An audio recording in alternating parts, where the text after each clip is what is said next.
Welcome to the History Whisperer. Tonight, we journey back to the hidden corners of history to speak of being a brothel worker in Victorian England. Please find a comfortable position, lean back, and let the whispers of the past surround you. Before we begin our journey into the shadows, if you find peace in these stories, please consider subscribing and liking this video. It means a lot to our growing community. Now, close your eyes, take a deep breath, and let the story take over. Let's begin. Today, we take you to Victorian London, where we will speak of the shames hidden under velvet pillows and the pains that grew in the shadows of golden chandeliers. This is a story that history books pass over in silence, but the streets scream aloud. For tonight, we will walk together through those dim corridors where poverty, morality, and the female body collide. If you have stretched out under your blanket and are ready to close your eyes, we will bring you whispers from that era, which was adorned with morality, but actually woven with shame. Being a brothel worker in the Victorian era was not just a job, it was a story of survival, exclusion, and being ignored. Being a woman was already difficult, but for these women, time flowed even more heavily. As always, we ask this of you. Would you share with us in the comments where you are joining this journey from? Perhaps from a quiet town, perhaps from a crowded city, but rest assured, this story will tell us all something, both about history and our humanity. Do not forget to subscribe to our channel and turn on notifications. For history is not only the history of kings, wars, and palaces, but also of dim streets, invisible lives, and those who live and pass away in silence. If you are ready, let us begin. When the Victorian era is mentioned, the first things that come to mind are magnificent mansions, flamboyant balls, elegant hats, and phaetons traveling the avenues. Yet, behind this glittering surface, on the other side of the street, there were the stories of thousands of people struggling to breathe. London, which appeared from the outside as the capital of prosperity and refinement, was the heart of a system starting to rot from within. Even though everything seemed to be in its place, the greatest paradox of this age was this: the more decorated it was, the more full of pain it became.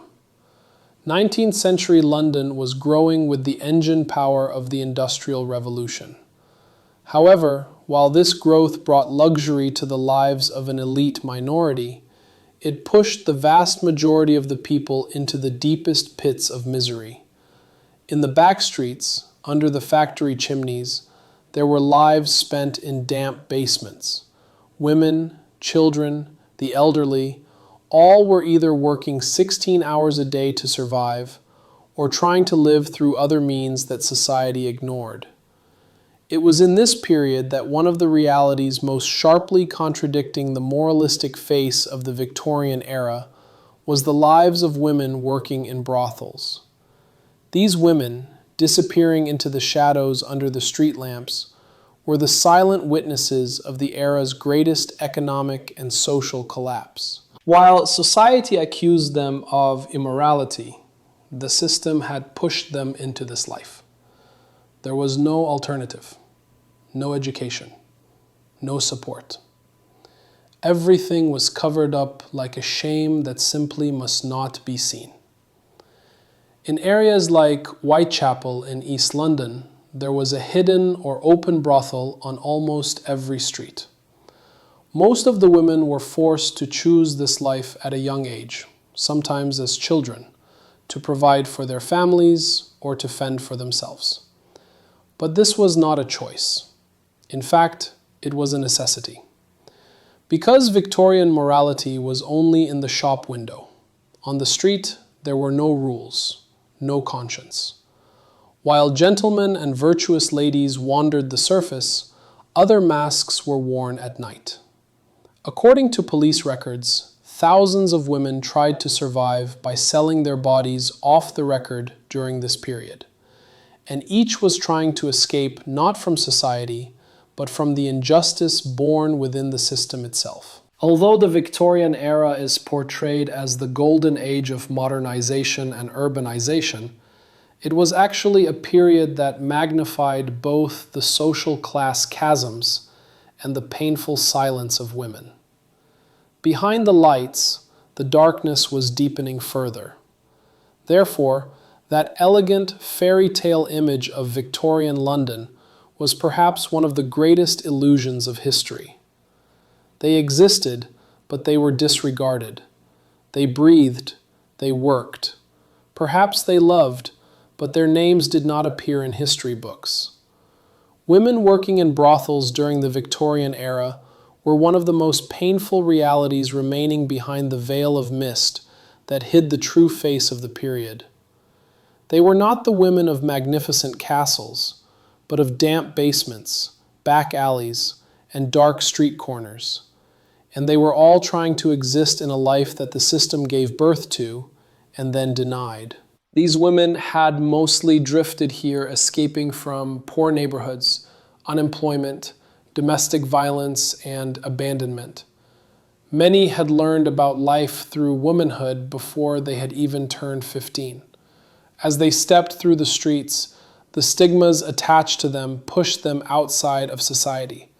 They had no profession, no education, and no second chance. Because the moral society of the period recognized repentance only for its own class. Brothel women did not exist during the day. They came into existence with the night. They worked while the city slept. Each of these women, waiting silently under the street lamps or blending into the darkness with their customers, was lonely enough to feel even the coldness of the stone they stepped on. Sometimes they sold their bodies for just a piece of bread, sometimes for the medicine money of a younger sibling. But no one wanted to hear this truth. For them, there was neither protection nor a social right. Even if they were sick, they were expected to work. When they grew old, they had to leave their places to younger ones. Often, their greatest enemies were not their customers, but the men they thought protected them. Beating, insult, extortion, everything was a part of this life, and yet none of them would scream. Because even if they screamed, no one would hear. The hypocrisy of society condemned these women to the shadows. Men sought them at night and cursed them in the morning. Within this order, women were left with two options, either to perish or to remain invisible. And they chose invisibility. They were women who were invisible, but living, feeling, and waiting. History did not speak of these women. It was thought that if they were mentioned, it would be defiled. Yet, the real filth was in that silence that disregarded them. The footsteps that did not echo on the magnificent avenues of Victorian London were the silent cries of thousands of young women walking toward death in the back alleys. And we are now trying to hear this voice, even if it is late. When darkness fell, the streets of Lambeth would be shrouded in a thin mist of sin. As shadows lengthened and shortened in the flickering light of gas lamps, there would surely be a woman holding her breath behind a window. Her name was perhaps known by no one. She was a woman whose face was erased in the imagination of a different man every night. The magnificent balls of Victorian London, the hymns rising in cathedrals, and the noise of royal carriages never visited the walls of those damp rooms where she lived. Yet, every night she would continue to experience the same despair with a new mask. She was sitting in a lightless room on the second floor of a building whose plaster was peeling and whose woodwork was starting to rot. Lizzie was alone. But this loneliness was not like the loneliness of not speaking to anyone while walking on the street. This loneliness was a silence in which she could not even suppress the noise of her soul. Even if there were dozens of women around her, drunk customers laughing downstairs and moans coming from above, there was only her own heart in the room inside Lizzie, and that heart seemed to beat less and less every passing day. She had started stepping into this house at the age of 16, first as a cleaner. She was just a child. She thought she would be happy like her mother when a customer looked at her face. But there was no love in those looks.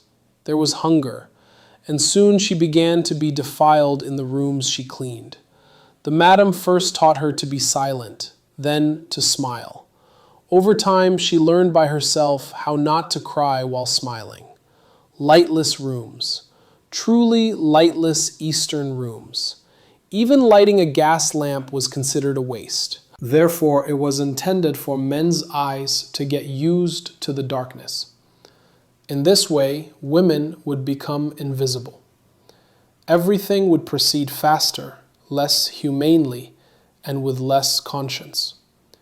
Every night, as Lizzie's hands touched those cold sheets, she dreamed of only one thing: the scent of soap. Perhaps one day waking up in a clean room where the sun seeped through the window. But that sun never rose on this street. One day, Lizzie silently looked in the mirror. She did not recognize herself. The circles under her eyes, the crack at the corner of her lips, the bruise on her neck. Who was this woman? She was having trouble remembering the first 10 years of her life. It was as if that past belonged to a completely different universe. Now she lived only to survive.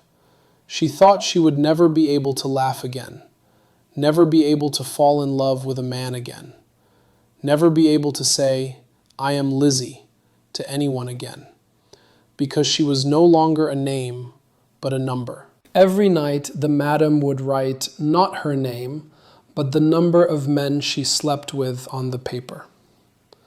But like every woman, Lizzie had screams passing through her. The walls of those lightless rooms did not hear them.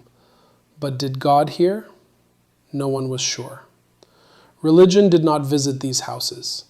Priests only wandered in wealthy neighborhoods. In these parts, the only person praying was a woman wrapped in her quilt at night, crying silently. "Lord, do you see me too?" she would say, her eyes filling with tears. Maybe he was seeing, but why wasn't he doing anything?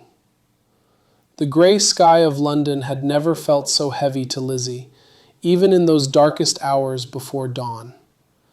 As she walked among those houses in the misty streets of Lambeth, surrounded by poverty where the smell of soot burnt the throat, her feet seemed to resist not gravity, but her conscience. Every cobblestone she stepped on with her toes was like a memory echoing in her mind. Because now she was selling her body, but trying not to lose her soul. Well, was this possible? Although the house she entered to earn her living looked polished and magnificent from the outside, when she went inside, the darkness opened into another story. There were women crying behind velvet curtains.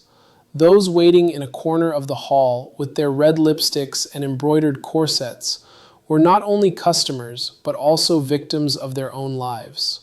Liz was one of those waiting now, barely 19. She had lost her family to cholera at a young age, become homeless, and entered through the back door of a brothel to survive. But that door she entered had changed not only her body, but her entire world. Among the customers were lords and street thugs alike. But the worst was that not even one of them looked into her eyes like a human being. There was a void in their eyes, as if looking at an object. And in some, there was a disgusting hunger. As for Liz, she prayed inside every evening. "Let this night pass without defiling my soul. My God, give me patience." One night, she was given an old customer who smelled of tobacco. The man was coarse and rough enough to push the limits of her body. After that night, Lizzie did not speak to anyone for 2 days. She locked herself in her windowless room. She knelt by the side of the bed allotted to her. She prayed. She cried silently. She did not look at her face in the mirror, because in her eyes there was no longer shame. There was only a void. And that void was like a test that everyone trying to protect their conscience had to pass. But one day, something happened. A young priest who came to the brothel said he came to read books to the women. Although the mistress belittled him as the crazy priest who doesn't want customers, every week the priest left a book in the windowless room. Lizzie had witnessed for the first time a person coming only to talk, and the words in those books started to make her feel that she was still human. A person lives not only with their body, but with their resistance, was written in one. Lizzie slept with this sentence that night. For the first time in her dream, she saw herself neither in a red-lighted room nor among customers. She was just running barefoot under the sun in a meadow. Even this was perhaps a resistance. To continue to dream, to feel that she protected her soul. The next morning, for the first time while washing her face, Lizzie smiled at herself. This was not a beginning. Perhaps she would never be completely free, but she had sworn not to surrender her soul, and by repeating this oath inside every day, she would become the symbol of thousands of women who managed to sell their bodies but keep their souls. The walls of the general house were thick, the windows narrow. Only the breath of customers and the disappointments of the outside world entered inside. But every morning, women had to go in front of the mirror and learn to smile. No one had taught them how to smile, because those smiles did not come from within. Those smiles were actually a colorful curtain draped over pain, loneliness, and fear. They were masks painted with joy, but watered with blood. Lizzie, too, would notice the slight dimple on her left cheek as soon as she looked in the mirror every morning. Whenever she felt true happiness, that dimple would appear.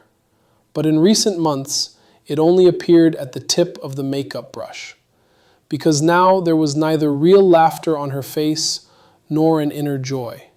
Smiling was a part of her job, but the fatigue following every smile was gnawing at her soul. One of the new girls, named Emily, had not yet gotten used to this world. She was crying, she was resisting, but the rules of the general house were clear. You will smile, you will stand tall in front of the customer, you will feel nothing. One evening, Lizzie found Emily crying with her hands covering her face. "Why do they always smile?" the girl asked. Lizzie did not answer. She only sat silently beside her. She handed her a handkerchief. Then she said, "Because if you cry, you get beaten. If you don't smile, you stay hungry. But if you smile, maybe you save a bit of what's inside." The next morning, Emily also started to smile. But her smile was amateurish and a lie. Lizzie noticed this. We had all started from somewhere. She would start like that too. But that smile was the last lie a woman sought refuge in to survive. Perhaps it wasn't sincere. Lizzie knew well that those fake laughs were acceptable in the eyes of customers, but were a silent scream in the presence of God. One night, a drunk man came to Emily. He spoke with coarse movements. He raised his voice. The girl trembled with fear. Lizzie immediately intervened. "Take someone else tonight," she said to the owner of the house, but her intervention cost her dearly. The next day, one meal less, and a cleaning penalty until night. Still, it was worth it. She saw Emily sleeping that night without shedding tears. Even one day was a gain in this life. In the evenings, they would go out the back door of the general house and tell each other real stories. "I actually wanted to be a tailor," one would say. "I used to work in the apple orchards in the village," she said. These stories were like time capsules made of logs, carrying the true joy and lost dreams that lay behind the smiles. The smiles might have been lies, but these stories were the only things that reminded them of who they really were. Over time, Lizzie realized something. Women taught each other how to smile, but the real thing was solidarity. Those broken smiles were the silent screams of women who still carried shards of hope within them. Each was a small step taken to stand up again against life. Though painted with mirth, only they knew the price of those smiles. When night fell, the streets of London did not grow quiet. Especially on the street where the brothel was located, there was no such thing as silence. Footsteps, the chime of broken glass meeting drink, and drunken roars pierced the air. But the heaviest silence was carried in the steps of the men who crossed the threshold of that door. For most of them had no names. Their faces were meant to be forgotten. For Lizzie, nights passed by counting the hours on the calendar.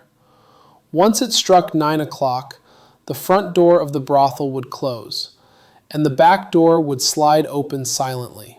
That was when the real customers, the real darkness, began. These were men who kept their collars turned up, hiding their faces in the shadows. Some were lords, some were merchants, some were married, some gave sermons before church congregations during the day. But at night, the masks fell. "I need loneliness tonight," a customer had once said. He didn't talk to the women, didn't even look into their eyes. He only whispered, "Be quiet." Lizzie understood then. This man had no business with the body. He was at war with his soul. Perhaps it was the guilt of cheating on his wife, or perhaps the weight of sin settling upon him. But he fought that battle beside a woman.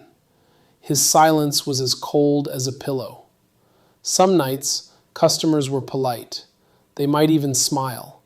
But Lizzie could now distinguish the rot that lay behind most of those smiles. Because those smiles were directed not at a woman, but at the pleasure provided by a purchased moment, a dominated body. Once a customer said, "Pretend like you love me." Lizzie fixed her eyes on him and smiled without hesitation. But inside, she said, "This is the last night for you." For the first thing she would do in the morning was erase that customer's name from her mind. Some men did not leave the night alone. They would step out with a cigarette in hand and sorrow on their faces. "Quote 4," some would ask. Lizzie would not answer, because in this world, for a woman to remember was to give power to the one before her. Yet, that power imbalance was the darkest part of this business. They always wanted to be remembered, but the women only wanted to be forgotten. One night, toward dawn, Emily came to Lizzie crying. "Quote 5," she said, but her voice was very warm. Lizzie understood at that moment. Some men burned not only the body, but the mind as well. And this fire was a blaze that seeped under the skin and never ceased for a lifetime. Every morning, as the women made their beds, the faces of the customers who came that night would be erased from memory. But some faces were etched in, the silent ones, the ones who talked too much, the ones who showed violence, the ones who drank too much. All of them left different marks. There was one customer who never said his name, but every time he came, he would leave a carnation at the edge of the bed. For Lizzie, this carnation was not a flower at the end of the night, but a silenced memory. Once, the police came to the street. Neighbors had heard women's screams, but inside the brothel, no one spoke. Silence was the second language of this house, because the customer who came at night usually bought not only the body, but the words as well. Even silence had been bought with money. Therefore, even if a woman's shout was heard, everyone pretended they hadn't heard it. Over time, the women began to recognize the scent of the customers who came at night, the print of a shoe, the silence of where he stepped, the timbre of his voice. One night, Lizzie whispered, "I don't know your name, but I want to forget your face." That face still entered her sleep, because some faces were unforgettable, especially those that came in the night. And the next morning, as Emily opened her eyes, she uttered only one sentence: "I hope one day their faces vanish too." In Victorian London, cleanliness was a luxury, and beauty was a necessity. But the realities behind these two concepts were not the shining mirrors and fresh scents of soap imagined today. Cleanliness was only on the surface. Beauty consisted of fragmented makeup, sleepless eyes, and suppressed tears. For the women of the brothel, this order was a war that began as soon as they woke up every morning. When Emily got up with the first light of morning, her first task was to suppress the scents lingering from the night. She hadn't seen a real bar of soap. In its place were dirty rags rubbed with lavender or lemon peel and oils diluted with scented waters. She dropped her favorite perfume into her hand and rubbed it on her neck. But no matter how beautiful the scent was, the story of the skin beneath did not change. For them, perfume was not just an attraction, but a kind of mask. Who they were with that night and what they experienced was hidden under this scent. Sometimes Lizzie would draw the skin of another man over herself before she could wash away the scent of the previous one. This mixture circulated like a poison in her soul, never leaving. Once, Madame Gertie took the girl aside and said, quote, "And indeed, to survive, women hid themselves in scents, colors, and masks. One night, a woman named Florence stepped out of a room with a new customer. Her eyes were red, her cheeks swollen. When her friends asked, she said, quote 9, "But everyone understood. Some things could not be hidden with perfume." But still, Florence continued to use the same perfume every night, thinking. Quote 10, "It wasn't just makeup that held the lipstick on the women's faces. Their gaze into the mirror while applying that lipstick contained both the self-hatred and the acceptance they felt. Every brushstroke was a ritual of living one more night, surviving one more day. One night, while looking in the mirror, Emily whispered to herself, quote 11, "For these women who hid tears to look clean and adorned, pain, mornings had no meaning. There were only hours to get ready for the next night. While some covered the scars on their skin, others repaired the cracks in their souls with silence, because here beauty was the only key to survival. But every scent had a price. When the day came, Emily's skin developed an allergy to the cheap oils she used. Her eyes swelled, her skin broke out, but she had to go to work. Madame Gertie had said, 'Just put on a little blush.' One night, while Florence was smiling at a customer, the man ran his hand over the woman's neck and said, Florence wanted to scream inside, but she continued to smile, because that was the rule of the business. Smile, apply, hide. Whatever you feel, bury it under the perfume. Women wouldn't even look in the mirror all night, so the blush on their faces wouldn't be wiped away. They would only hold their faces at a certain angle while making love. They would prevent their makeup from wearing off. One woman said, 'If a tear falls, my mascara will be ruined.' Even this was a resistance. Even a tear was an enemy of beauty. Over time, women learned not the beauty itself, but its illusion.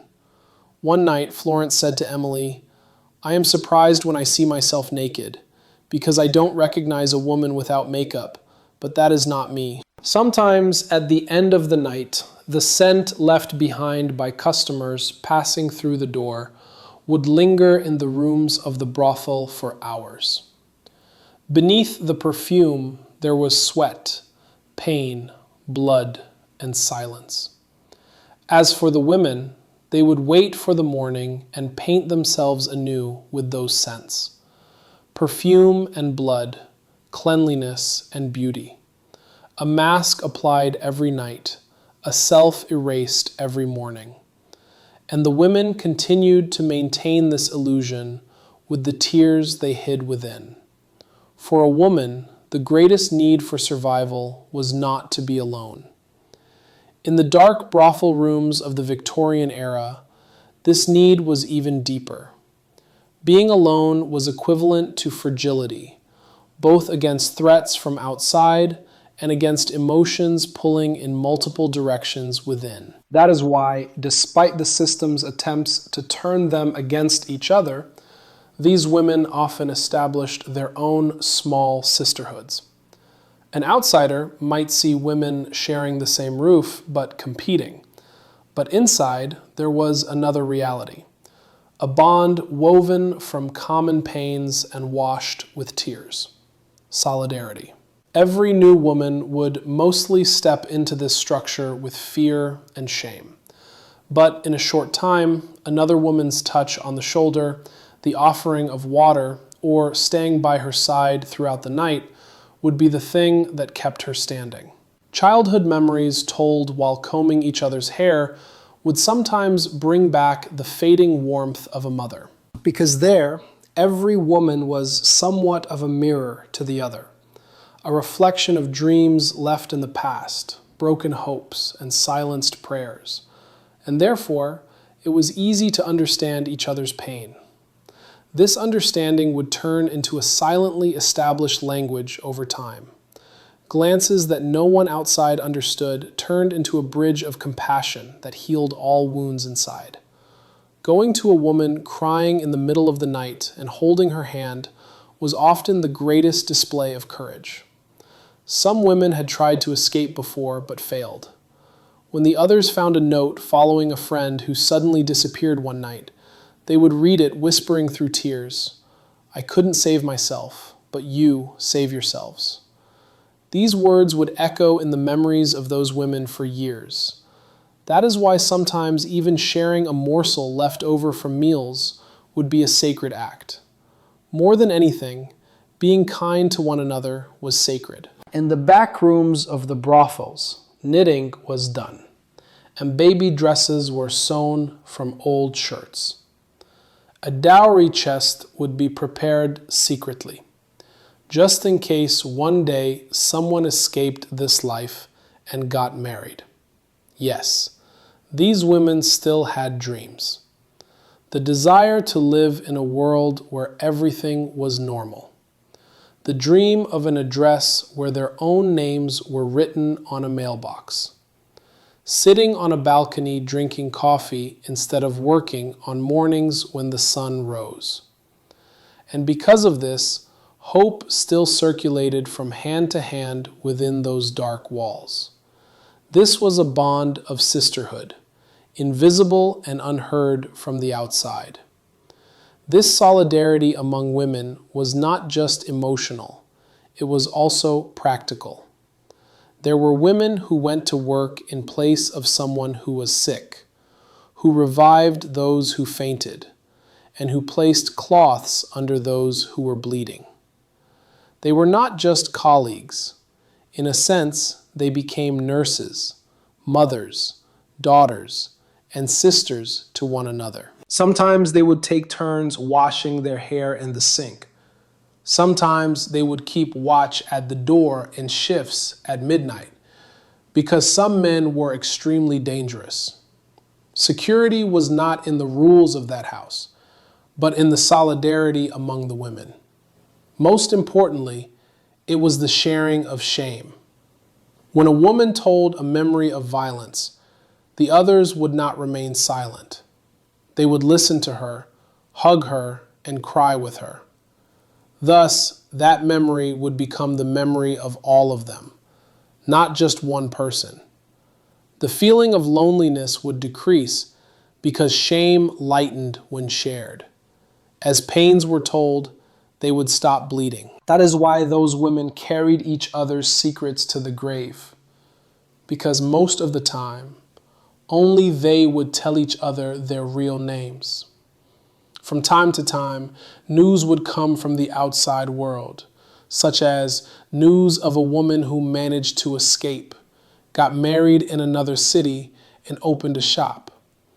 Such news was not just hope for the women inside, but also a goal. The whisper of, "I can do it too," would spread between the walls. In such moments, everyone's eyes would sparkle, and they would feel once again that they were not alone. Because this silent sisterhood established there warmed hearts even in the coldest moments of the darkness. And sometimes, the greatest revolutions began in the quietest places. Like a theater stage prepared before the show begins, women in Victorian brothels also had to prepare themselves before the day began. They would repair their broken dreams in the mirrors hanging on the wall and learn to look with eyes lined with coal as if they had life energy. Every morning they woke up knowing that life had decreased by one more day. Yet they prepared for the men they hoped would like them that day. Because this was not a choice. It was a necessity. Rents, debts, the families on their backs, or the misery that came with the sound of an unsatiated stomach knocked on their doors every day anew. Every man who entered through the brothel door meant a new role for them. Sometimes they would smile like an innocent girl. Sometimes they would act like a bold woman. Every smile was a wound inside. Every flirtatious act a missing piece in the heart. But they had to laugh. For a woman who did not laugh was either sick or rebellious. Smiling was the key to staying in this world. It was not an option for women, but a requirement. Even in the midst of misery and necessity, it was not easy to imitate a sincere smile. Some would pray with the morning sun, "My God, let me play my role well today. Let them not hit me. Let me not cry." These prayers were sometimes heard, and sometimes crushed between the lips. But the tears still fell on the same pillow. Waking up without collapsing every night was a victory for them. Some days their faces truly smiled, but this was out of despair rather than happiness. They laughed so they could say, "This is my life after all. At least let me mock it." But those laughs were meaningless unless someone went and looked at the back room. For there would be a woman looking in the mirror and unable to recognize her own face. Even while laughing, there would be an inner voice saying, "Is this me?" And sometimes, just a smile was not enough. Coquettishness, flirting, and a whisper that could wipe the pain off one's back were expected. The women, from whom men expected to fill the void in their souls, existed by diminishing themselves. Every kind word spoken would be a bandage on their breaking hearts. But these bandages always fell apart at the end of the night, and they would wake up with a burn mark on their chests until morning. Many of the customers did not leave with tired gazes upon entering, but sometimes even eye contact, even a thank you, was enough for the woman to feel like a human being for a few hours. She would rejoice, saying, "He didn't hit me today," and find consolation saying, "I cried a little less today," because this was a life where even a slight reduction in pain was celebrated. Over time, these smiles turned into masks. They were worn so often that the face beneath the mask was forgotten. Sometimes, men came just to see these smiles. But no one knew that the faces hidden behind these smiles belonged to women who had wanted to scream for years, but had no voice. Perhaps this was the greatest tragedy, being forced to smile. having to laugh amidst pain, exhaustion, and despair, while people took these smiles for reality. Yet every smile was a woman diminishing a bit more, being forgotten a bit more, being buried deeper within. History books of the Victorian era usually recorded these women's smiles as beauty, charm, and femininity. But history falls silent sometimes. It does not write of the weeping behind the smiles or the gazes drowning in mirrors. Our duty is to hear and not forget the truths that stand like screams between those silent lines. Not every smile is happiness. Sometimes it is merely an effort to survive. While walking through the stone streets of London, there were whispers mingling with the noise of the city. These whispers carried the word fallen, spoken in a low voice next to a woman's name. In the Victorian era, a woman's value in the eyes of society was measured only by her honor, and once she strayed from this line, whether by force or desperation, she simply became that woman. From that moment on, the first wall rising before her was the invisible but rigid judgment of society. To be a fallen woman was to lose not only her body, but her identity. She was no longer a name, but a whisper. Sentences starting with, "You know that woman," would erase her name and engrave a shame in its place. Landlords would not rent to her, tailors would not sew dresses, neighbors would not offer greetings. The woman became isolated, erased from society while still alive. Yet, most of these women had chosen this path either by being deceived or because they had no other choice for survival. But who cared? Victorian society valued appearance more than mercy. Society's most brutal weapon was exclusion, and this wall of exclusion was built not only over the woman, but sometimes over her children and family as well. A mother who could not answer the question, "What does your daughter do?" would walk with her head down in the market. The father could no longer sit in the coffee house.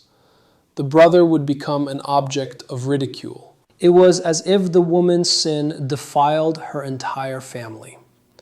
Because of this, many women left neighborhoods they would never return to, and homes whose surnames they forgot. However, these women raised walls not only in society, but within themselves as well. These were walls woven with despair, plastered with guilt, and closed with silence. Trusting no one, forming bonds with no one, not crying. Because every tear gave birth to more fear of judgment. Every shred of hope reminded them of the pain of falling once again. Even within the brothels, there was a class system. A newcomer started on the lowest floor as a fallen one, working as a servant and dealing with cleaning. Rising to the upper floors was for gaining more customers and achieving self-acceptance. But even at the top, the woman was still alone. The number of customers might have increased. She might even be seen as lucky. But she could never stop her own internal fall. In every smile was a rebellion. In every whisper, a hidden pain. These women were sometimes as worthless as a stone caught under a man's foot walking on the street. But that stone was a woman's life. A life with its name erased and face forgotten, but a soul full of screams. This brutal judgment imposed on women by society under the name of honor was actually everyone's common sin. But the responsibility was always loaded onto the woman.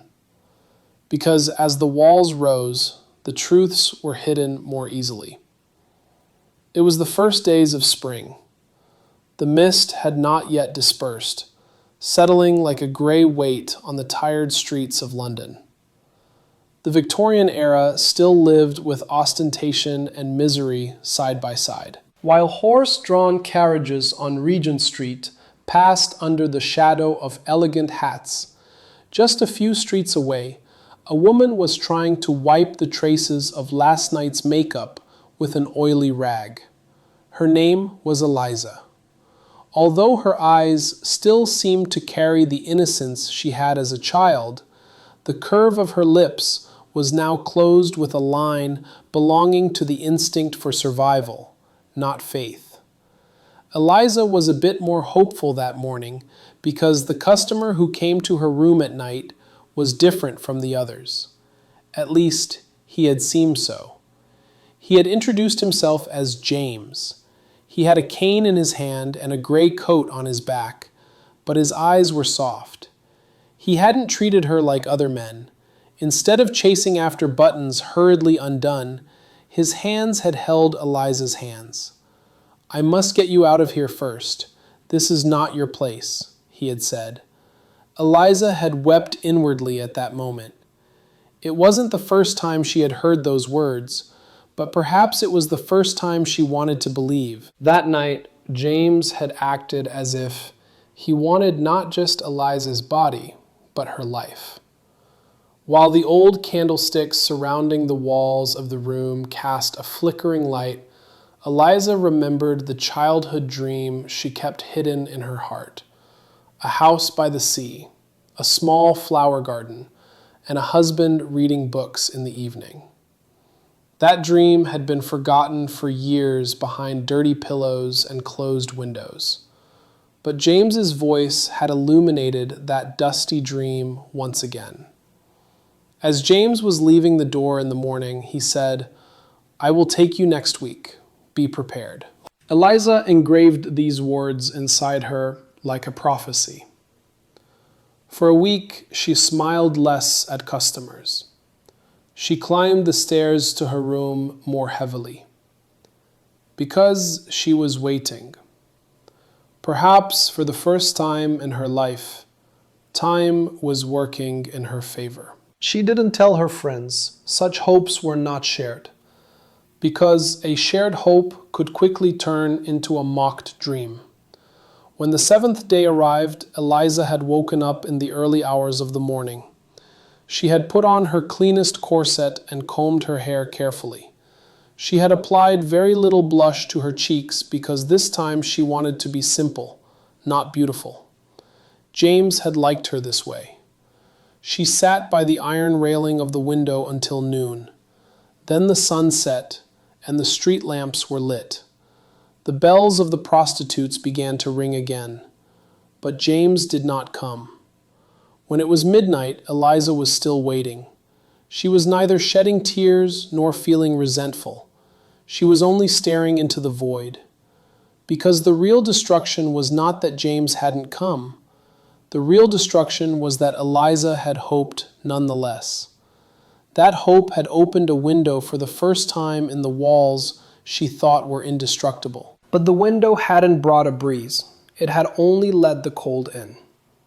Eliza's story was not unique, because in the life of many women in this brothel, there was at least one James.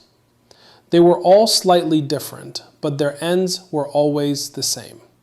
Some truly seemed good, and some were merely master liars. But their common point was that they extinguished the last hope within the women. The men who came as saviors were actually opening the door to a second captivity, consciously or unconsciously. In the first, bodies were sold. In the second, hope. Another woman named Lucy had a similar story. Her James had told his name was Richard. He had come with a small box of chocolates and fed Lucy chocolates. "You are the only man whose hands trembled while giving a woman chocolates," Lucy had said years later. But that man had not come either. Later on, Lucy would tell this laughing, but her eyes would not laugh. Because after Richard, she could no longer touch any chocolate. Women did not share such stories with each other. Silence was the most sacred rule in the brothel. But everyone understood what the other was going through when they looked into each other's eyes. Because the hope was the same, the waiting was the same, and being abandoned was a very familiar feeling. When Eliza realized that night that James would not come, she did not lie down in her bed. Looking out the window, she watched the wet stone streets of London. She thought that perhaps another woman was waiting for another James. Sometimes the Jameses would return, but even then, things would worsen in a different way. When they returned, they would have a contract in their hands. I will get you out of here, but first I have some conditions. And those conditions would open doors even darker than the brothel. Because this time there was no legal armor. The woman would seem to have chosen her owner, but her freedom would again be taken from her hands. Sometimes they were moved to a distant village, sometimes taken to another city, but every time they were left alone, because the Jameses did not come to stay forever. They came only to see, to touch, or to feel like a savior. And this order went on in the misty streets of London, behind torn curtains, in front of broken mirrors. Hundreds of women like Eliza waited for a man to come and take them one day. Some sat at the window until morning, some at the door. But most of their stories ended in the same way. They waited and then buried it inside. Yet some women learned not to wait for any James. Those women built a new strength within themselves. They cleaned their own rooms. They bought small books with the money they saved. Some learned to read and write. Some escaped to the outside world. They became tailors. They became cleaners. Because they now knew that real salvation was not in the man who came, but in themselves. But Eliza's story did not end with James not coming. After leaving the window that night, she went in front of the mirror. For the first time, she looked at herself for a long while. Then she took a small piece of paper from her pocket and wrote this sentence on it: I will never wait for anyone again. She put that note under her pillow, and for the first time that night, she slept by putting her head on her pillow. In East London, on one of the narrow streets covered with coal dust, a paved avenue stretched downhill. They called it Shipyard Hill. This road, where sailors once ran to the ships with hope, had become in the Victorian era a line only of losses, broken hopes, and irreversible decisions. While the morning mist wrapped the slope every day with a new regret, the footsteps were always hurried, because no one wanted to be seen here. This was a route of fall where shame settled between the walls, and where women living in the shadow of despair vanished silently. Her name was Clara. Her hair was once the color of cinnamon, but now it had turned into a dull brown like dried blood. Standing at the top of the slope, pressing the thin coat she held in her hand to her chest, she felt as if the cold was coming not from her body, but from within. At 17, her mother had sent her to her aunt to find work. The woman she called her aunt ran a small sewing shop in Shoreditch, but in the small room at the back, other customers were served at night. Clara grew up in that small room. First, she was ashamed. Then, she got used to it. Finally, she tried to forget. But there was something that did not forget: the hill. Shipyard Hill was not the road of those who surrendered to fate, but of those who were taken surrender. Most of the women coming to this road were not criminals. They were only poor. Some were widowed. Some could not find work. Some just didn't want to go hungry. As one went further down the hill, every house had a story. Some had broken windows. Some had curtains that never closed. Women worked until morning and stayed silent during the day, fearing that the landlord would evict his tenants. because this was a place where staying silent, not speaking, earned money. Clara remembered her first customer. When she met his eyes, there was no trace of the humanity she sought. She understood that in this business, there was no meaning in tears, shouting, or silence. The first words out of his mouth were just, "Do your job." And Clara felt at that moment that she could never be the old Clara again. A person was corrupted not when their body was touched, but when silence touched their soul. As time passed, Clara started saying to other newly arrived women, "You'll get used to it." Although she loathed herself while saying this, she could find nothing else to say. Because at the end of this hill, there was no other possibility. Some tried to escape. It didn't work. Some fell in love. They were sold. Some got sick. They were thrown out of the back door of the house. Because in this system, your value lasted as long as your beauty and youth lasted. And when you started to rot, even the street that carried you would not recognize you. One night, while waiting for a customer, Clara looked out the window. There was a little girl selling handkerchiefs on the street. She had a thin jacket on her, a box resembling a basket in her hand. Her heart trembled while watching her, because she saw her own past in that little girl, and she understood. The fall would not only be with the body, it started when hope was lost. Clara waved silently to the little girl, but the girl did not notice, because she was too small even to look up the hill. It was easy to fall from Shipyard Hill. Just one decision, one hunger, one need was enough. But going back up was almost impossible. This story was not only Clara's, but the common fate of hundreds of women, thousands of falls. They passed away from this world by being erased a bit more every day, vanishing a bit more, forgetting even their names.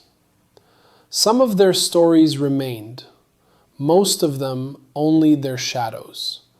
And every night the stones of these streets whisper silently, quote, 0. In the lines of a novel written in the 90s, set in Victorian London, a sentence goes like this, quote, 1. This sentence, which gathers the reality of that era in one line, is like an entrance gate to the stories of tens and hundreds of girls who were forced to become women at a child's age. To be born as a girl in the Victorian era, to be born into a poor family, or just to be an orphan, even one of these was enough for her life to end in a brothel.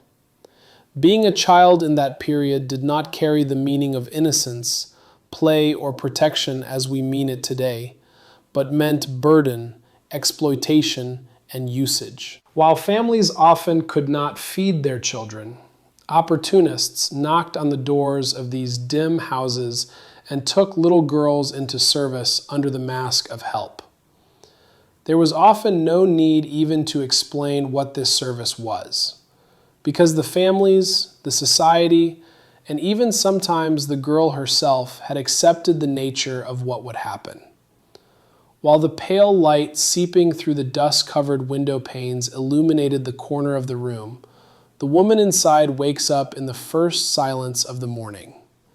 She tosses her hair to the side. She takes a handful of water from a tin ewer to wash her hands. As the water spills from her fingers to the floor, it flows silently, almost like a prayer. Now, every day is the same ritual: silence, cleanliness, and service. For those among the Victorian brothel women who sold not just their bodies but their souls, this was a necessity. But some, no matter how invisible they were different. Like many women, she had initially seen this life as a temporary solution, a necessity. But over time, she had surrendered to an invisible power. She had learned that the only way to survive on a path she called her duty was to serve. While others fought with drunken customers at night, she would pray in her room. In the doorways, she would secretly read books, educate herself, and want to believe that another life was possible. But walls do not speak, and dreams do not fetch a price. Once, they had brought a girl with blonde hair to the establishment, much like the younger sister she had lost. She wasn't even 13 yet. That night, the woman gave her own bed to the girl and did not let the customer in. She waited by her side until morning, holding her hand. After that day, the other women began to call her Mother. Since she didn't want customers anyway, few remembered her name. But she was now a shadow who knew everyone's story, patted backs, and found ointments. Over time, even the woman managing the house began to treat her differently. Despite being a harsh woman, as she saw her sacrifice, she began to foster a silent respect. Sometimes, she even involved her in financial matters and entrusted the newly arrived women to her. This lightened her conscience to some extent. But at night, when she put her head on the pillow, she would close her eyes with an ache that no one heard. Because for a woman to know everything and see every pain did not make her strong, it made her weary. One day, an old customer returned to the establishment, but this time with another purpose. He had a thick book in his hand. He had seen that woman's name in that book. He stood before her in astonishment and said, "While you are still here, we are outside talking about what you have written."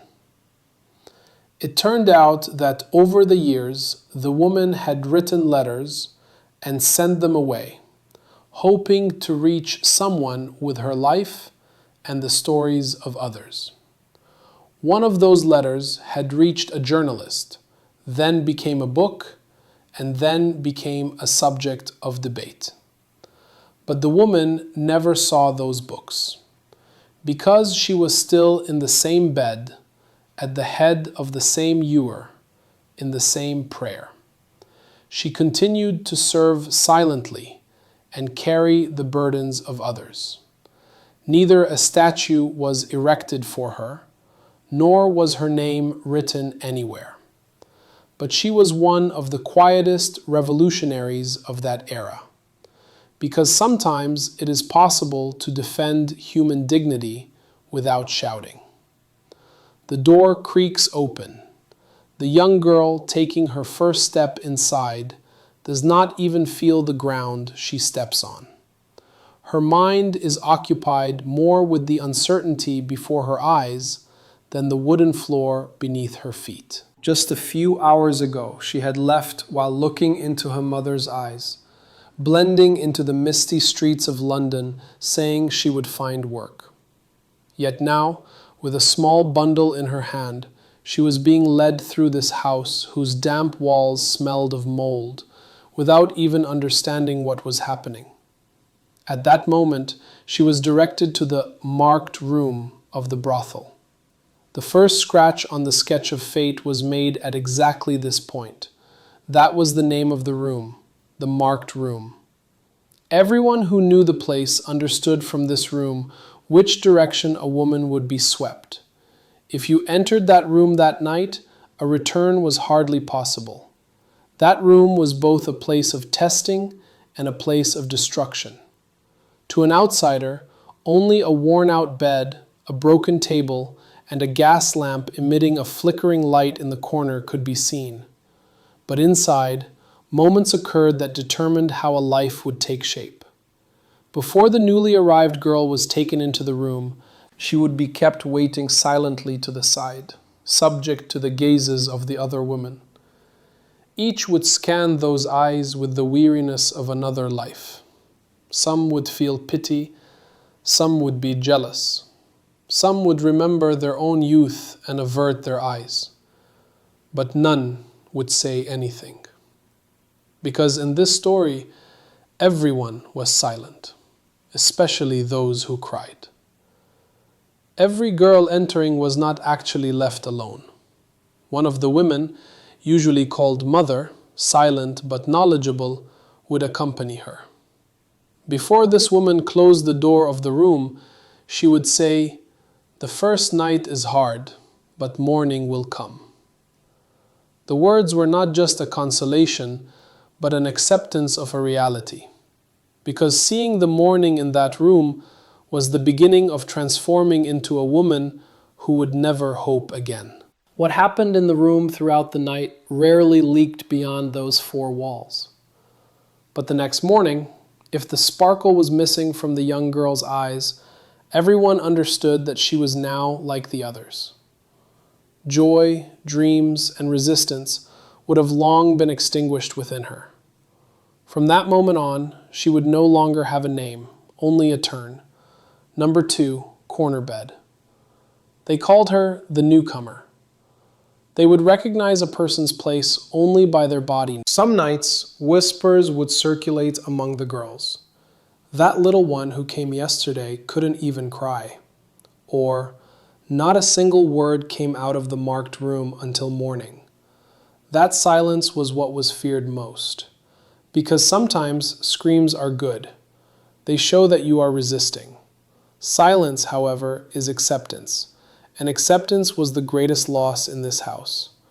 Years later, while showing the room to another young girl, one of the women had softly whispered, "The first night might not write your fate, but it teaches you how it will be written." The girl had not understood. For her to understand, she needed to see the morning. The story of this room never made it into any record. Its name appeared neither in church documents, nor was a trace of it found in the London archives. But the marked room became the starting point for thousands of women. Some were broken, some tried to stay on their feet, and some were buried in an eternal darkness with that very night.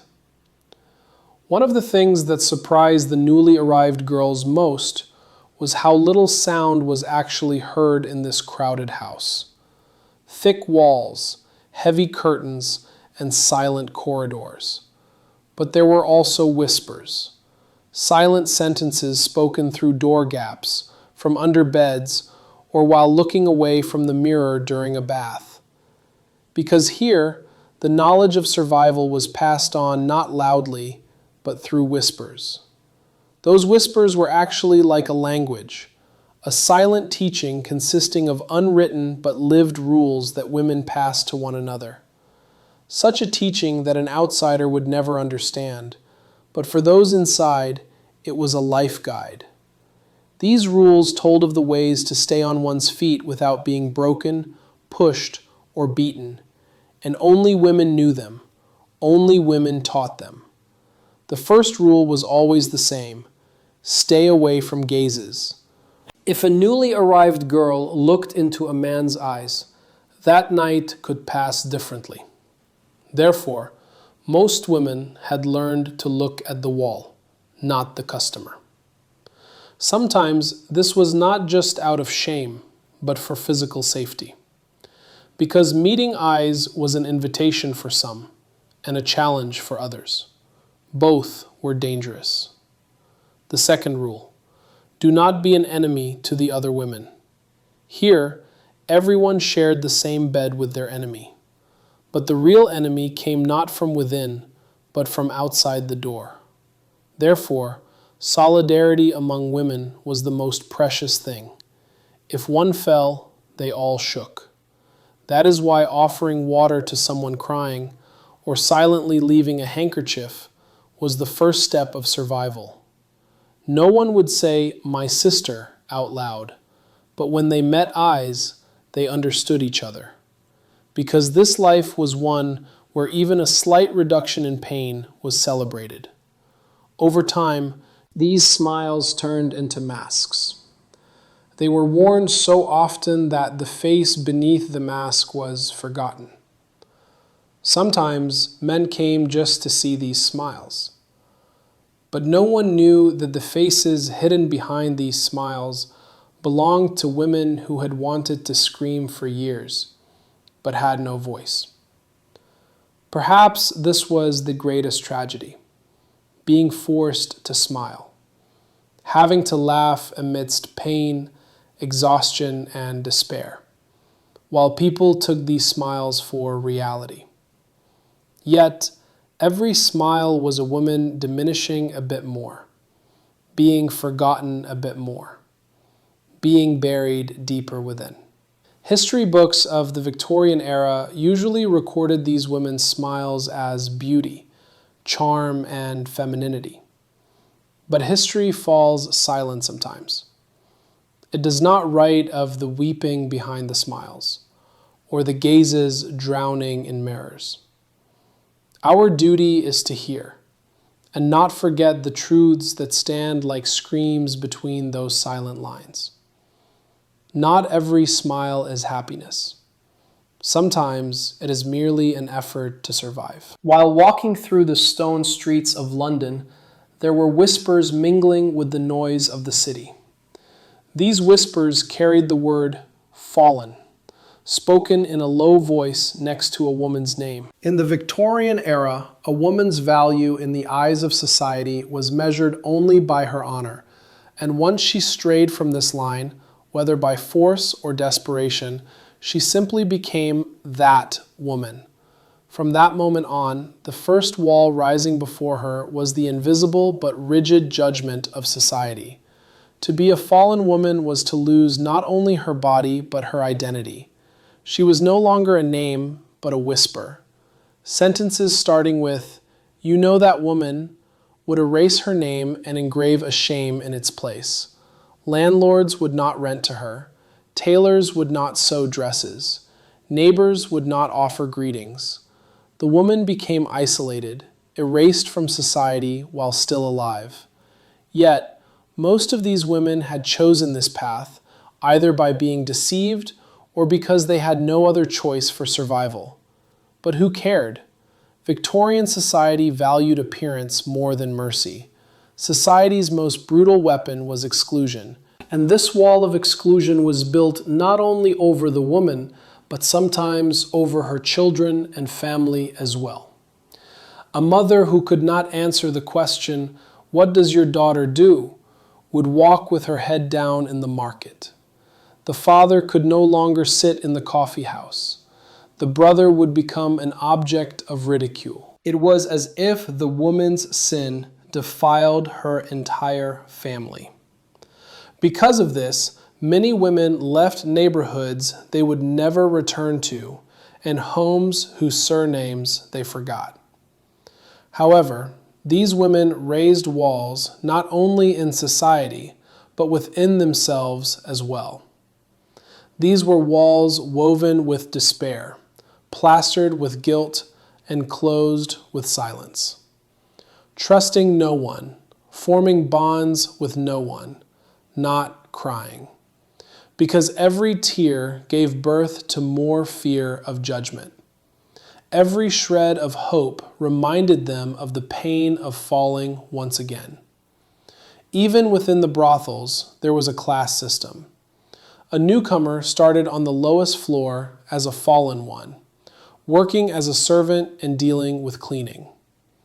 Rising to the upper floors was for gaining more customers and achieving self-acceptance. But even at the top, the woman was still alone. The number of customers might have increased. She might even be seen as lucky.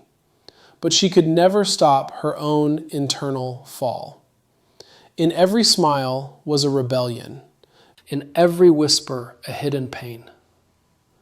These women were sometimes as worthless as a stone caught under a man's foot walking on the street. But that stone was a woman's life. A life with its name erased and face forgotten, but a soul full of screams. This brutal judgment imposed on women by society under the name of honor was actually everyone's common sin. But the responsibility was always loaded onto the woman. Because as the walls rose, the truths were hidden more easily. It was the first days of spring. The mist had not yet dispersed. settling like a grey weight on the tired streets of London. The Victorian era still lived with ostentation and misery side by side. While horse-drawn carriages on Regent Street passed under the shadow of elegant hats, just a few streets away, a woman was trying to wipe the traces of last night's makeup with an oily rag. Her name was Eliza. Although her eyes still seemed to carry the innocence she had as a child, the curve of her lips was now closed with a line belonging to the instinct for survival, not faith. Eliza was a bit more hopeful that morning because the customer who came to her room at night was different from the others. At least he had seemed so. He had introduced himself as James. He had a cane in his hand and a grey coat on his back, but his eyes were soft. He hadn't treated her like other men. Instead of chasing after buttons hurriedly undone, his hands had held Eliza's hands. "I must get you out of here first. This is not your place," he had said. Eliza had wept inwardly at that moment. It wasn't the first time she had heard those words, but perhaps it was the first time she wanted to believe. That night, James had acted as if he wanted not just Eliza's body, but her life. While the old candlesticks surrounding the walls of the room cast a flickering light, Eliza remembered the childhood dream she kept hidden in her heart. A house by the sea, a small flower garden, and a husband reading books in the evening. That dream had been forgotten for years, behind dirty pillows and closed windows. But James's voice had illuminated that dusty dream once again. As James was leaving the door in the morning, he said, "I will take you next week. Be prepared." Eliza engraved these words inside her like a prophecy. For a week, she smiled less at customers. She climbed the stairs to her room more heavily, because she was waiting. Perhaps for the first time in her life, time was working in her favor. She didn't tell her friends. Such hopes were not shared, because a shared hope could quickly turn into a mocked dream. When the seventh day arrived, Eliza had woken up in the early hours of the morning. She had put on her cleanest corset and combed her hair carefully. She had applied very little blush to her cheeks because this time she wanted to be simple, not beautiful. James had liked her this way. She sat by the iron railing of the window until noon. Then the sun set, and the street lamps were lit. The bells of the prostitutes began to ring again, but James did not come. When it was midnight, Eliza was still waiting. She was neither shedding tears nor feeling resentful. She was only staring into the void. Because the real destruction was not that James hadn't come. The real destruction was that Eliza had hoped nonetheless. That hope had opened a window for the first time in the walls she thought were indestructible. But the window hadn't brought a breeze. It had only let the cold in. Eliza's story was not unique, because in the life of many women in this brothel, there was at least one James. They were all slightly different, but their ends were always the same. Some truly seemed good, and some were merely master liars. But their common point was that they extinguished the last hope within the women. The men who came as saviors were actually opening the door to a second captivity, consciously or unconsciously. In the first, bodies were sold. In the second, hope. Another woman named Lucy had a similar story. Her James had told his name was Richard. He had come with a small box of chocolates and fed Lucy chocolates. Each was a sign of a woman's struggle to remain human. Each was a breath, a smile, a hidden touch like a prayer. And perhaps that is why women feared losing these gifts the most, because they represented their dreams, not their bodies. Those dreams were like a thin thread keeping them standing. They were fragile, yes. But as long as they did not break, the women believed they were still alive. Over time, the women growing within the walls of the brothel gained enough intuition to read an intention from every glance, every silence. But no matter how strong that intuition was, if there was hunger in the heart, being deceived became inevitable. Because sometimes the man who spoke while looking into your eyes was the one who dealt the deepest blow to the soul. It all started with the first customer who asked, "What are you doing here?" If there was a void in the woman's heart, this sentence would quickly settle there. Then would come, "You don't belong here." This word touched her soul like a key. It was as if someone had finally truly seen her. Yet, this was only a line from the first act. Men stepping into the role of savior would first listen.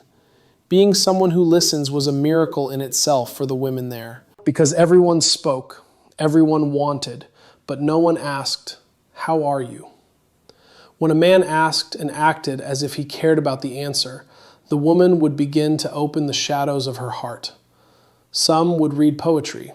Some would talk of escaping together. "I will save you from here." This sentence became the lie women believed in the most, because it was a lie that closely resembled the truth. Then the gifts would increase. Prayers would be whispered in low voices. Sometimes rings inherited from mothers would be shown. As the woman felt valuable, she would forget her chains. But those chains were still on her wrists. They had only become invisible. Some men would not make eye contact while giving money. But these saviors gave while looking and took while being ashamed. And the women believed that shame was a sign of conscience. What a great delusion. For this shame was part of the mask. The only true shame was not coming back after coming once. Sometimes the women prepared. They packed suitcases. Some said goodbye to the others. "He will take me," they said. They waited for hours at the door, but no one came. Because those words were only for that night. Promises did not last until morning. And after every wait, the woman diminished a bit more in her own eyes, both in her own eyes and in the eyes of the world. One woman had said, "A person is naive when deceived once, a fool when deceived twice. But if they believe even a third time, they are simply lonely." And in the brothel, loneliness swallowed everything you thought was love. Therefore, sometimes the most dangerous customers were those who spoke most kindly, because they deceived the heart, not the body. The role of the savior was not just a deception. It was also a method of exploitation. These men, who took the women's love, hopes, and sometimes their money before leaving, left only silence behind. That silence became an echo that resonated through the nights. No one mentioned his name, but everyone understood. He is gone too. And over time, the women became ashamed of their eyes, because they waited with those eyes. They believed with those eyes. But then they learned, a true Savior does not say he will save you. He comes silently and takes you out. And most of the time, no such person comes. In the brothel, trust was as precious as gold. But it was also the thing that fell into the mud most easily, because there, every word was turned into a bargain, every glance into an intention, and every silence into a body. A woman might forget how many times she was deceived, how many times she woke up all alone after an "I love you." But every time she believed again, one more piece of her heart's corner would diminish. Women would open up with a smile, because even laughing there required courage. But whenever they laughed, the lines at the corners of their eyes would betray the pain. There was rarely an inner laughter. Even if there was, The silence that followed immediately told everything. Because in that smile there was habit, not hope. A new story would begin with a new customer. The woman would think perhaps this time it would be different. Perhaps he too has experienced things in the past. Perhaps this man understands loneliness. Perhaps this time he hasn't come just for money. Perhaps, but at the end of every perhaps was a heart hitting a wall. Because in the brothel, hope was the most sold thing. One woman had said, "For the first time, someone looked into my eyes. It was as if he saw me." But a few days later, that man also vanished like the others. And the woman now avoided even eye contact, because whenever someone saw her, they vanished afterward. And this was more painful than being invisible. The women of the brothel learned one thing over time. Trust is not a word coming out of a mouth. It was a look that still stood there toward dawn, but no one stayed until morning. And that look would vanish in the middle of the night. The silence that followed would suppress everything. Some woman would say, "I don't trust anymore." But a word, a touch of the hand, the offering of a handkerchief, all would be like tearing down a wall. Behind that torn down wall was a broken, weary heart. Even if that heart dared to beat again, it would grow a bit more tired with every beat. And the worst was this: some women even forgot how to laugh, because in every laughter a disappointment was hidden. So they chose not to laugh.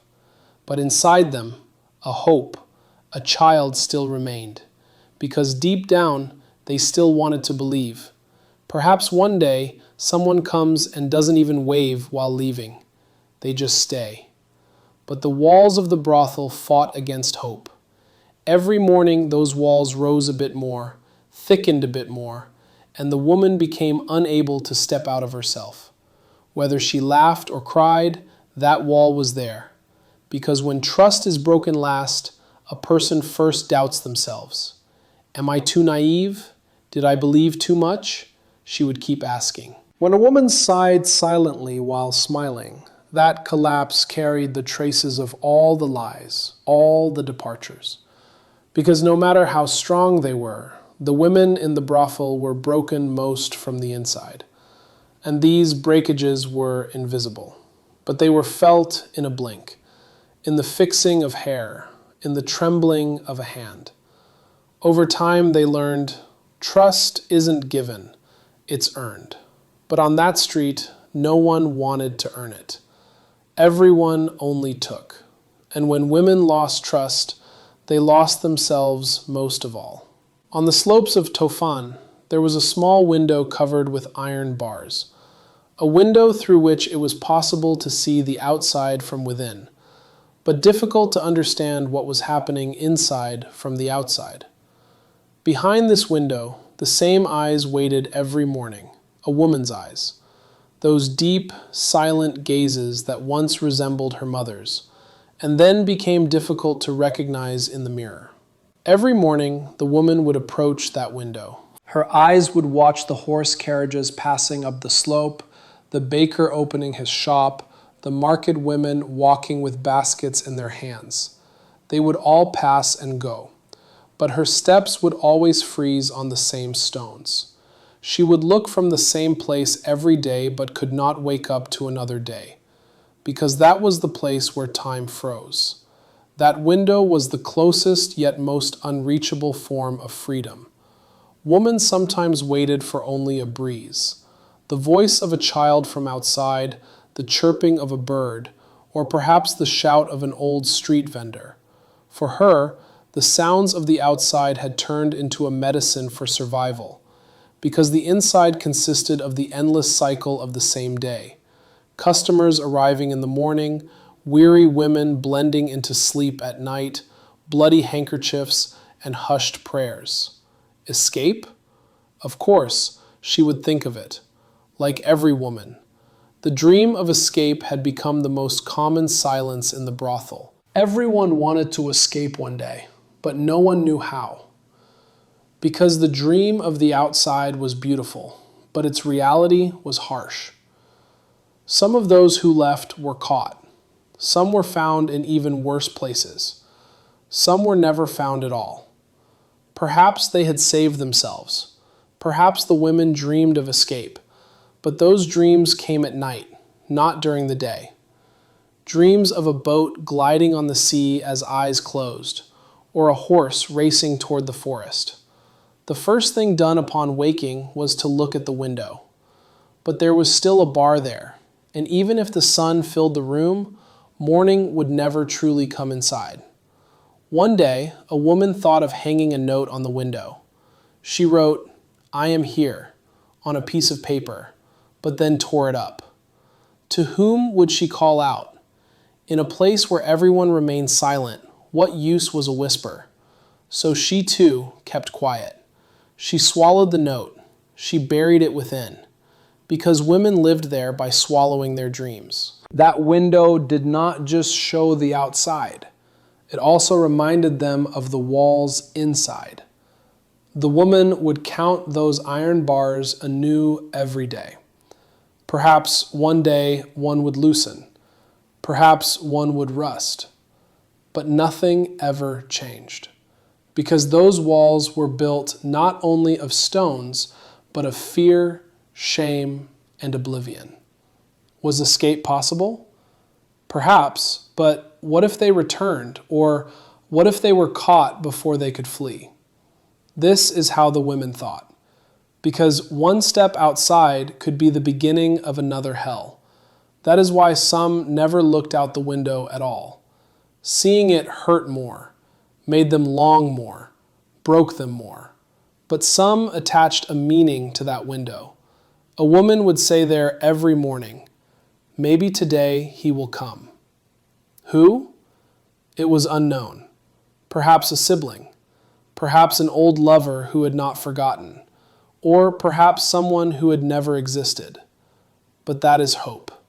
Even if it wasn't real, it kept one alive. In those eyes looking at the window every morning, there was as much resilience as there was loneliness. Because even if women collapsed, they lived in their dreams, walked in their dreams, and escaped in their dreams. And sometimes a pigeon would perch on the windowsill, tilting its head to the side. When the woman smiled silently, she would cry less that day. Because that pigeon was a sign of escape, of freedom, perhaps of God. At that moment, the walls behind the window seemed to thin slightly. But then someone would knock on the door. Eyes would fall to the floor, not the window. The dream of escape would be postponed until the next night again, and the walls of the brothel would rise a bit more inside every woman. When viewed from the outside, the walls of the brothel were perhaps just stone, tile, and wood. But for those looking from the inside, these walls carried other kinds of sounds. For what echoed inside was not just the sound of footsteps or the creaking of opening doors. There was a silence coming from within, deep, vast, and heavy. And this silence was born anew every day in the same cycle, and died anew. Within the silence, sometimes a woman would pray, whispering to herself in a slow, unhurried tone, uttering words with hesitation. This prayer was sometimes unintelligible, but the intention was clear. To be forgiven, not to be forgotten, or simply to see the morning. Sometimes a woman would whisper, as if writing a letter to her mother, "I am here, mother. You do not hear my voice, but I call out to you every night." Unwritten letters were stitched into the nights, even if no one read them. Someone in the next room would sing a song. Though those songs appeared to be love ballads, They carried within them a void washed with sorrow. Some would sing old folk songs. Others would whisper French melodies with a few words they had learned before being taken to the palace. Because singing was sometimes a way to flee from crying, or a way to hide the crying. But the heaviest within this silence were the suppressed sobs. Some women would bury their faces in the pillow. Some would pull the quilt up to their mouths and stifle their breath. Because when crying was audible, it broke others too. That is why the crying inside was silent. It was muffled, turned inward. Perhaps that is why it hurt more. The stories women told each other were also in a whispered tone. One would say, "I am actually from Manisa." Another would immediately close her eyes and add, "I once swam in a stream in Amasya." These stories were short, sometimes left unfinished, but they held the scent of home, because speaking of the past made them forget the present for a few seconds, and in those moments, the internal silence would lighten a bit. Some nights, a woman would stand in the middle of her room, pick up a closed book, and pretend to read from it as if there were an audience. Because there was no real audience, but the stage was always there, and the actors were always the same: women, memories, and swallowed words. When a very young girl was brought in from outside one day, she spent her first night in silence. She did not speak, she did not cry, she did not even sing. She just looked at the ceiling. Her eyes were huge, her gaze was blank. An older woman from the next room approached her. She reached out her hand, but did not speak. She only placed her palm in the girl's hand. At that moment, the silence became so intense it was almost tangible. For a few minutes, only two palms touched each other. No words were necessary. Because there, the deepest conversations were held with silence. Years later, when one woman spoke of these silences, she would say, "That was a place where words were a luxury. Speaking required courage. But we understood each other best when we were silent." And that silence that came from behind doors at night, buried in pillows and settled on the walls, became an identity over time. The shouts of the crowd outside found no echo here, for this place was the realm of swallowed outcries. If the women inside spoke, perhaps the world would turn differently. But they stopped speaking, because silence was the greatest resistance. The street is narrow, the stones are wet. The light of the lamps somehow does not reach the young girl crouching at the edge of the sidewalk. Despite a face that looks as if she has just passed 15, the fatigue in her body sits like a woman adorned with 50 years. The old cloak she has thrown over herself can neither stop the cold nor the gazes of the men passing by on the street. A thug slows his step, then moves away. The girl waits without lifting her head. This is an ordinary night for her, but the street is more familiar with her silence than her presence. In Victorian London, being a police officer often meant learning not to see, especially in the areas around the brothels, because the state preferred a giant gear that operated behind what was visible. In these streets where crime, misery, and brothels were intertwined, ensuring order often meant not disturbing the existing order.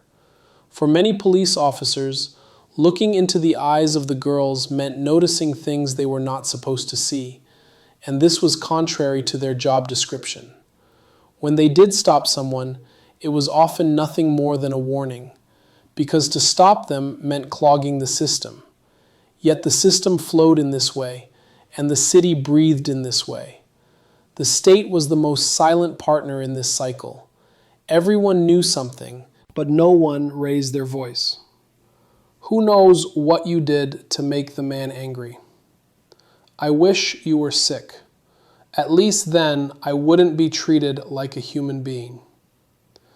because illness was like a kind of protective armor in this system. They would at least leave the sick one alone for a while. The moral concerns of society never reached these women. Everyone was talking, but no one was listening.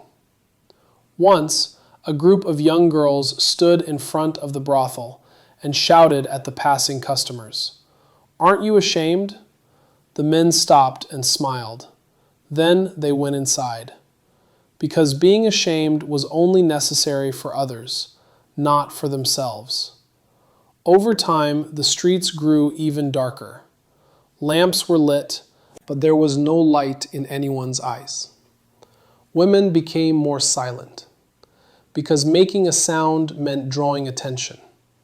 Drawing attention meant danger. Many young girls forgot their names. They only carried their bodies from night to night, because having a name was an unnecessary privilege in this system. The police, the state, and society had surrounded these women like three separate walls. None could escape. Every exit closed another door. Every hope turned into a new disappointment. And worst of all, they were getting used to it. Getting used to it was the greatest destruction, because as they got used to it, resistance decreased and silence increased. On a rainy morning in London, a young girl was crying as she looked out the window. She was perhaps 17 years old. Her name was unknown. Her story was not written.